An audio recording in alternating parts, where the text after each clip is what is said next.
Assalamualaikum warahmatullahi wabarakatuh. Perkenalkan, nama saya Vanisia Sasabila Fanami dari kelas 3D4.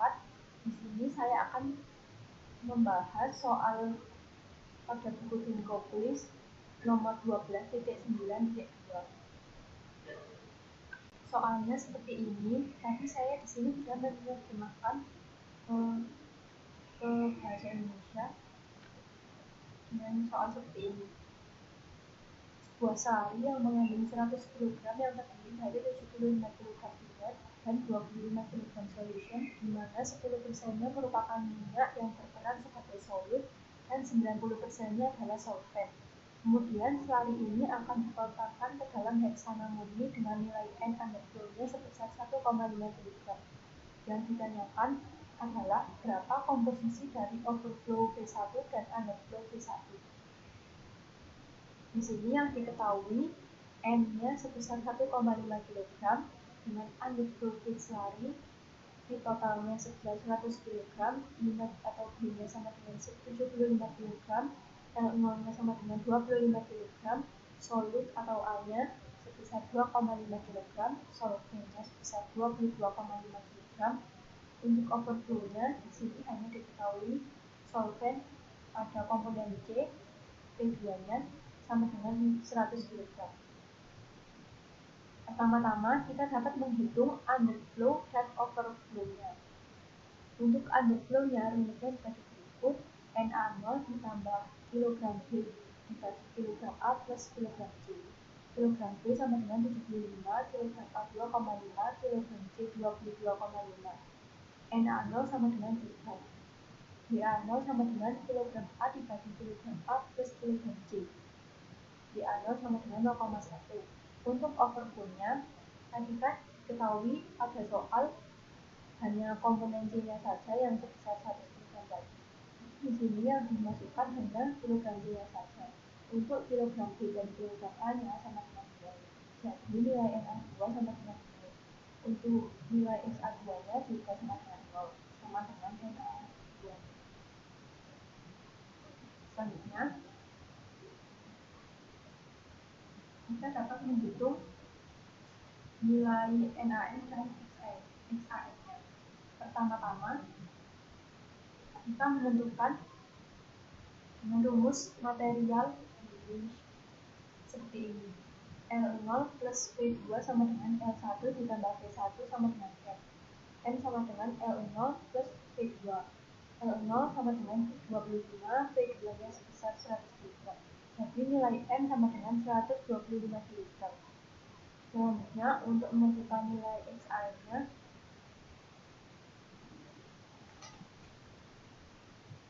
menggunakan rumus neraca massa komponen seperti ini.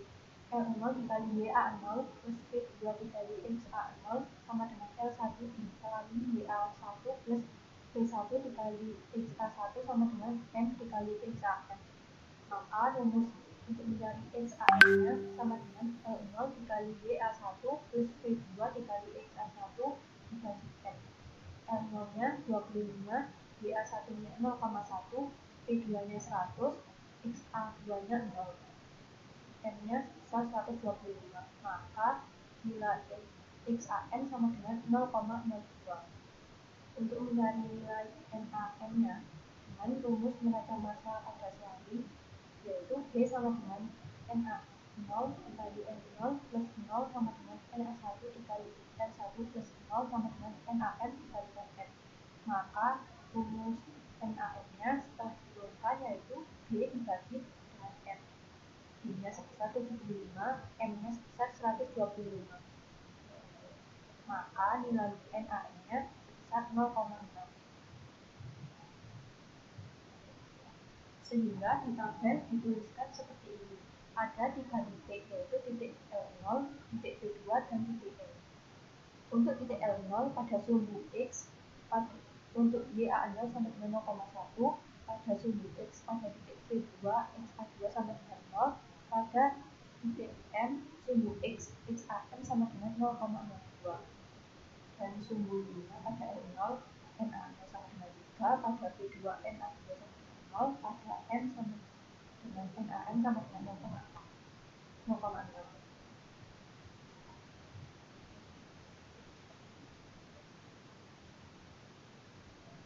Kemudian kita dapat membuat grafik pada 3 titik ini. Sebagai contoh, untuk titik L0 pada sumbu X pada titik L0 adalah YA0 sama dengan 0,1 dan sumbu Y-nya NA0 sama dengan 3. Maka titik L0 pada grafik dibuatkan di sebelah sini dengan sumbu X 0,1 dan sumbu Y-nya sebesar 3. Untuk titik P2, sumbu X XA2-nya sebesar 0 dan sumbu Y-nya NA2 sama dengan 0. Maka 0,0 maka P2 terletak di titik ini. Untuk titik M, sumbu X XAM-nya sama dengan 0,02 dan sumbu Y NAM-nya sama dengan 0,6. Maka titik M-nya berada di sini. Dengan sumbu X-nya 0,02 dan sumbu Y-nya 0,6. Selanjutnya, kita dapat membuat garis yang menghubungkan antara titik L0 dan P2 yang memotong titik M. Jadi, dari titik L0 ini ditarik ke bawah menuju titik P2 dengan memotong titik M. Selanjutnya, kita dapat menentukan nilai L1 dan P1-nya dengan cara menarik garis lurus dari titik L1 menuju titik P1 dengan memotong titik M. Seperti ini.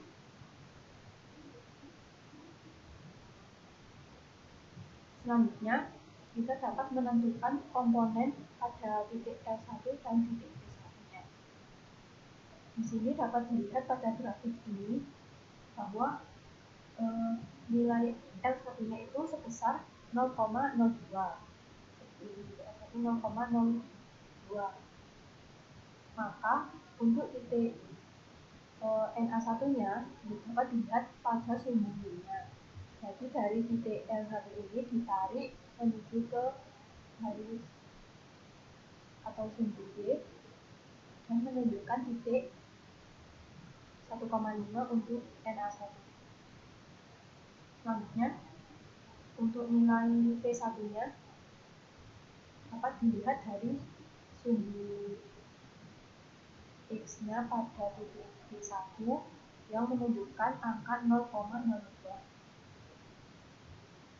Dan untuk nilai NA1-nya dari sumbu Y-nya dari titik ini ditarik menuju ke kiri, jadi NA1 pada sumbu Y sama dengan 0. Dan dimasukkan ke dalam tabel.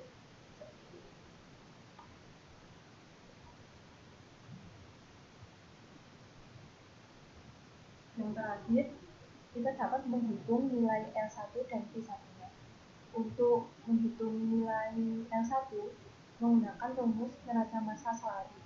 B sama dengan NA0 dikali L0 plus 0 sama dengan NA1 dikali L1 plus 0 sama dengan NaN dikalikan N. B sama dengan NA1 dikalikan L1. Maka untuk mencari nilai L1 rumusnya L1 sama dengan B dibagi NA1. Untuk B-nya 75, NA1-nya sebesar 1,5. Maka L1-nya ketemu 50 kg. Selanjutnya untuk P1-nya dengan menggunakan rumus neraca massa seperti ini, L0 ditambah V0 sama dengan L1 ditambah V1 sama dengan M. L1 ditambah V1 sama dengan M. Maka untuk mencari nilai V1 rumusnya seperti ini, V1 sama dengan M dikurangi L1. Maka V1 sama dengan 125 dikurangi 50. Maka V1 ketemu 75 kg. Sekian, terima kasih penjelasan soal 12.9.2 dari saya. Apabila ada salah kata saya mohon maaf sebesar-besarnya. Wassalamualaikum warahmatullahi wabarakatuh.